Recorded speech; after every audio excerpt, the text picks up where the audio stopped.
LeBron James had a press conference yesterday after the game was over, and this was an unprovoked question, and he wanted to know why the media wasn't treating Jerry Jones the same way as Kyrie Irving regarding this photo from I have the clip, I think. 65 years ago. Yeah, if you can go ahead and play that, Bob. For the people, fire away. I got one question for you guys before you guys leave.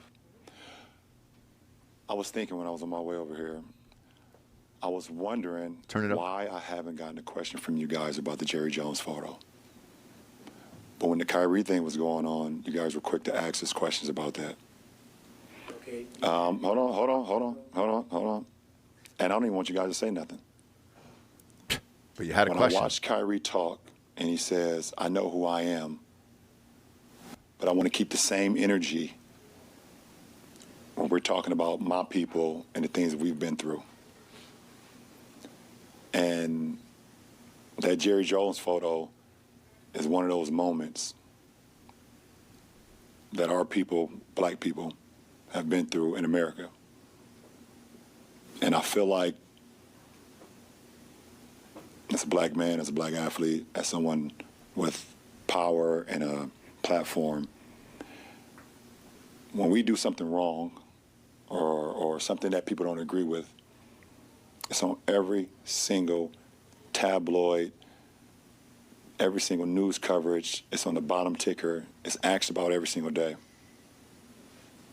But it seems like to me that the whole Jerry Jones situation photo, and I know it was years and years ago and we all make mistakes, I get it. But it seemed like it's just been buried under like, oh, it happened. Okay, we just move on. And I was just kind of disappointed that I haven't received that question from you guys. Appreciate it. And then just walked out, right? So I saw your Twitter feed this morning regarding this.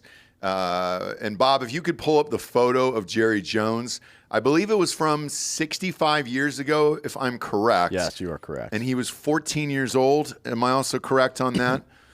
Bob, you can just kind of scroll over his head there. There he is. And it appears as if his school was being segregated for the first time, right? Resegregated. I'm sorry, desegregated. Desegregated, okay, yeah. So I guess I apologize. Integrated would be the word, I guess, technically, but yeah, it's... And North Little Rock High School. Okay, there it is. All right, great. One of those white students is Cowboys owner Jerry Jones. All right, so looking at this photo, obviously this went on in American history. We studied it growing up as kids. We've all seen the textbooks. We've all seen the photos of all of this.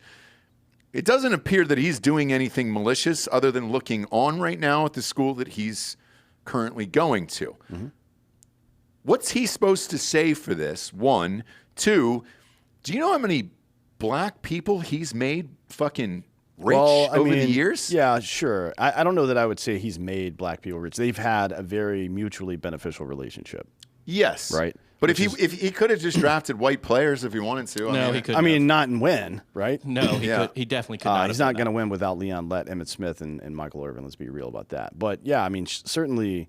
No, I'm saying not winning. But if he wanted to, yeah, dude, you could. Yeah, but here that's not the right point to make. The right point to make is that all the hundreds of black men that he's helped become millionaires, which is the reality of the situation, none of them have anything negative to say about him.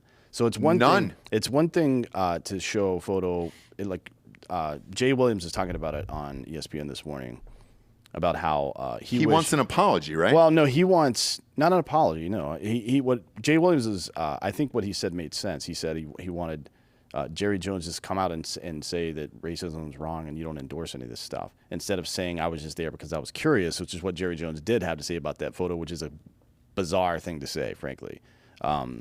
Now, he said, yeah, I understand this was 65 years ago, but it is part of his body of work. That's true. And to your point, you're correct as well. A larger part of his body of work is providing a workspace for black dudes to become millionaires, to elevate themselves out of poverty and the middle class into the very highest earners in the world. Yeah. That's also part of his body of work. And absent from his body of work are any videos or quotes or stuff from him saying racist shit. I've never seen any of that. Yeah. Right. He did have some things to say about players kneeling on the field, and what he said was, "This is Texas," and they're going to read that. Stephen A. Smith said the same thing that I'm saying right now this morning. People in Texas are going to read that as unpatriotic, and we can't do that here. It's going to affect our bottom line as a team, and I will make that affect your bottom line as a player as well, which I think is a reasonable thing to do. Same. So yeah, that's half of this conversation. The other half is, or I'm sorry, that's a third of it. The middle third is, why the fuck would they ask LeBron James about this in the first place? You're from Cleveland, not Dallas. Who cares? This has nothing to do with you. You don't have a personal relationship with the Cowboys or Jerry Jones himself. Maybe you were a fan at some point, but there's a lot of fucking fans of the team out there. Yeah. So who cares? You played with Kyrie Irving. You've defended Kyrie Irving repeatedly. Right? Fair enough. That's the middle third. The other part is the same thing that we always talk about with this fucking just a completely self-absorbed piece of shit that LeBron James is. You're going to say all this stuff about things that happened 65 years ago. You're not going to say a goddamn word about the 1,400 active Uyghur Muslim concentration camps where literal genocide is happening right now. And the reason you're not saying anything about it is because you make money from that country. Well, it's on his chest. Yeah. They wear the Wish logo on their chest, and that's part of the team and all that other stuff. So maybe that's why the media isn't asking you or appealing to you as a source of information or an authority on social justice, because you don't actually believe in that shit. If you don't believe in liberty for everybody, you don't believe in it, period. And he doesn't believe in it for everybody, because if he did, he would cancel any kind of relationship he had where he's making money off of China, period. The other part of this is, I actually don't have a problem with Jerry Jones' statement of why he was there and he was curious.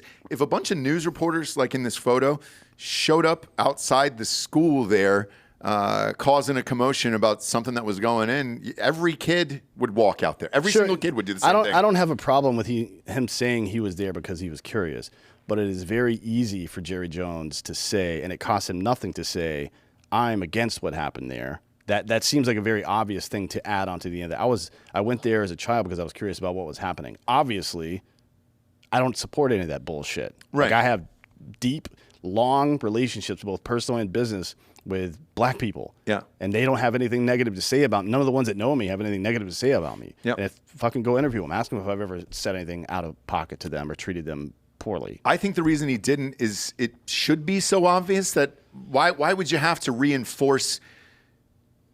Why would you have to reinforce it now after all these years and all the help you've done? You just did it earlier in the show about Danny Masterson. If you see me in a picture with Danny Masterson, just know I didn't know about any of this fucking stuff. That's a reasonable thing for you to say. And sure. Yeah. It's very, I guess you're right. Very reasonable for Jerry Jones to say. Absolutely. Look, I don't support, and especially as a rich dude that operates primarily in a black business, I guess, where the employees are primarily black. Yeah. I think he has the responsibility to say, hey man,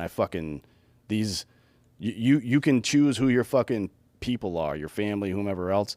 I've been surrounded by black people my entire life now, or the majority of my fucking adult life at this point, right? And they don't, like, the people that know me don't have anything to say about me. I am against racism, period. And just say that. It doesn't cost you anything to say that. Why not? The other part of this, too, because I was telling Bob this before we got started today, we've interviewed a ton of Cowboys on this show. They fucking love Jerry Over the Jones. year. They've all black players. They love Jerry Jones. Because he fucking pays them. Well, not only that, even when it's not right to do so, Zeke. Right. Yeah, with Zeke Elliott or Dak Prescott, just based on talent.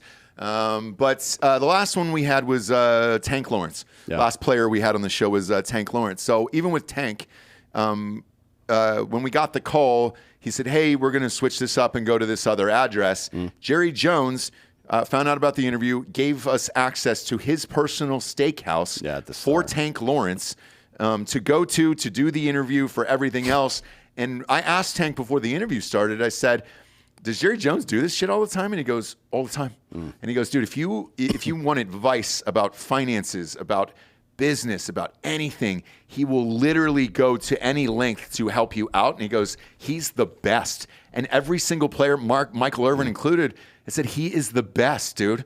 So much so, even Michael Irvin was just like, dude, you feel bad, like you're asking him for favors and shit, because you don't want to take that much time from him, because he's always helping people do all kinds of shit. And it's So it's shitty. It sucks. I fucking hate LeBron James as if I needed one more reason to. Yeah, he's a terrible person. And by the way, I don't know Jerry Jones, and I'm not. I don't either. I'm not here to defend him. If frankly, if somebody showed up with some quotes of him saying some fucked up shit, I wouldn't be that surprised. He's like an 80-fucking-year-old white man.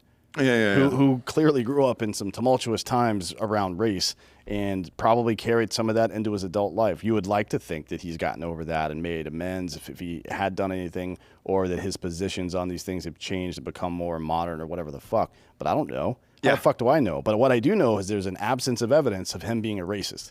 And with the players that we've interviewed over the years, they've nothing but love for that guy. I mean, Jesus Christ.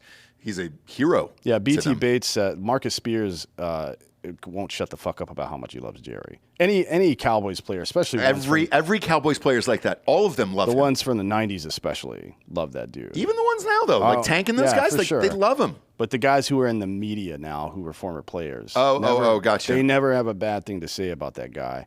And to be honest, man, I feel like they would probably say something if there was something to be said there. Yeah. And again, to LeBron's point, he's focused on this issue because it involves his race, but it's in his buddy. Kyrie Irving is one of his best friends. But it's that stuff's in the past. That like the stuff that's happened, the stuff that's happening right now. That is a social justice issue where people are literally dying every single day. We've done reports about this before. Yeah. Chinese physicians are going around these Uyghur Muslim camps, and if a woman gets pregnant, they fucking inject shit into her belly to kill the child. Yeah. That's a regular thing that happens there. And you still take their money. Yeah. So I don't want to fucking hear from you. Just exhausting to watch all these people learn about the world in real time. Oh, my God. Well, I mean, you remember in 2018 the shit with Daryl Morey where he was like, hey, fucking China's got some shit going on over there. And Adam Silver and LeBron James both came after Daryl Morey. Yes. And LeBron, this is what he had to say about it. He was like, I think Daryl Morey doesn't understand the situation, that he's ignorant about it. Then 2 or 3 months later. Said, I think he's misinformed. Yeah, and that's what he said, yeah. And then 2 or 3 months later when fucking somebody in the media, I don't remember who it was, had the temerity to ask LeBron, like, hey, are you still taking China's money because it's fucked up over there? He goes, well, I don't really know enough to comment on that. You know enough to call Daryl Morey misinformed, but not enough to fucking lose a little bit of. You're a billionaire, bro. Yeah. You can't throw away a couple of million to save people's lives, or to at least bring fucking fuck this cunt. Yeah, I hate LeBron James, dude.